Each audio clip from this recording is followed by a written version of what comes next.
la iska keena war caafimaadka aniga ugu fiican asagoo caadi tartiib abay ani dhalinyarta ani fiiri ani dad waxaan dhiirigelinayaa bas yani haniyijabina iga tahay dadkaa dhiirigelinaya haniyijabi aba dhiirigelinta ma diidani warya ilaah yaqaanana kala saara ani dhiirigelinta ma diidani laakiin waxaan ku dhahay waxbarashada waa muhiim qofku inuu wax barto ma fahantay qofka aan waxba soo baranina wuxuu qof wax soo barto wuxuu ka jecel fiican qofka aan waxba baran muhiim pointiga dhan waa intaas waay ani laakiin bilaasha qofka muhiim ma aan meesha wax lagu qosol ma yaalaan muhiim ma aha waxbarashada maba dhihin ba ani goorma dhahay maba dhihin wallahi inaan dhihin waa tiri sababta u tiri aan kuu sheegay waxaa tiri intaanu muruq bay abay hada topic waa xireen naga dhaaf marka dhagwad baato dhan ma murmi karnaa ay dada wax u sheego fiiri ani dadkii wax u sheego hadalkii intaas dada wax u sheegaya darbi lama hadlooyo ma ogtahay dada wax u sheegaya xataa fiiri dadku wax u sheegista ani ma bilaw misaala bilaw hadalkii inta wada wax la igisi dafoosa maxaa dada wax u sheego daf war maxaan dhahay qofka maarish adima dadka ma idima la وكادي ما يا فيري like أنا أضع وذا هاللينا توبيا كوذا هاللينا right توبيا كوذا هاللينا ضدك وجوذا فائديننا not إنا ضد أدي يقولون ولا هالليس not كهذا أي نوع جيم كير نص مركا أصحابته ماشي سيكون أماتي تورة ما وحنا تورة يا مرا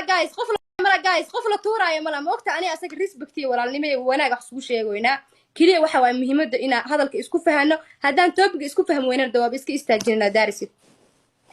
gamekeena nood bas waab socda gameke macnaha topic naga xir gameka wadaan ku dhahe waa socda game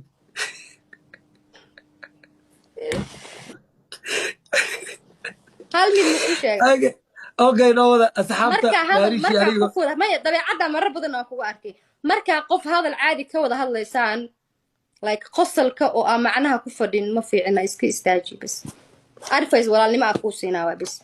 farxad waa qayb ka mid ah nolosheeda taariikh qayb inta buu joojiba farxad aad u jeclaa waqti wax lagu qosla meesha ma yaalaan biyo just like acting like qosol ajiloysa but mana ku hayo qosol waxaan marka hadlayna serious topic waxaan qoslo makasay no serious topic ka hadlayna an still qosloysa I don't know talk sa u hadlayso qofkayga dhameeyro sa u hadlos you know waxa ku qoslo makasay hadal bu markaan sheego ma aragta hadalkii hadal kale kasi dafusa taasoo ku qoslo marka warbaari joog aan ku leeyahay dadka hadalka oo dhameey maya no saas ma jirto no war suuqa hadalka aan dhameey no mar qosol ay qabto wallahi ila hadda suuqa hadal aan dhameey imaba aada dhihin ba abo waxa ay dhahdo ma jirto bo waab wataa hadda ka maqan ado ay dhahaysi isugu maari hadal aan dhameey ma maqasheen ma maqan ani hadda gadaal ku dirsan tamiya oo spices ay waa game no tahay game no hadda anagoo wada sheekaysanayna haddana waxa laga yaabaa in qof inuu ciwaanka dhigto qurux ku dhigli imaari waxaan ka hadlay waxay tahay waxa tiri qofku haduusan waxba soo baranin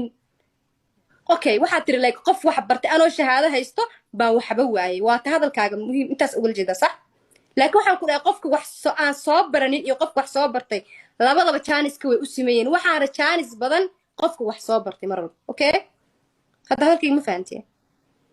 ما أدسا وقال أنا لكن وحن كهذا وحقت فرصة مركا قرطها لفائديسو كفائديسو أما واحد فرصة يعني قفل بيرتاح فائديسو أنا ما قفل فرصة يعني بجوا أوكي تدك واحد هان كتابي جنجا بدل أوكي نجا بدل بقى كنت نجار كبدا واحد هذا توبي جنجا بدل هذا المسؤول له ونسأل of course هذا يقصوا علنا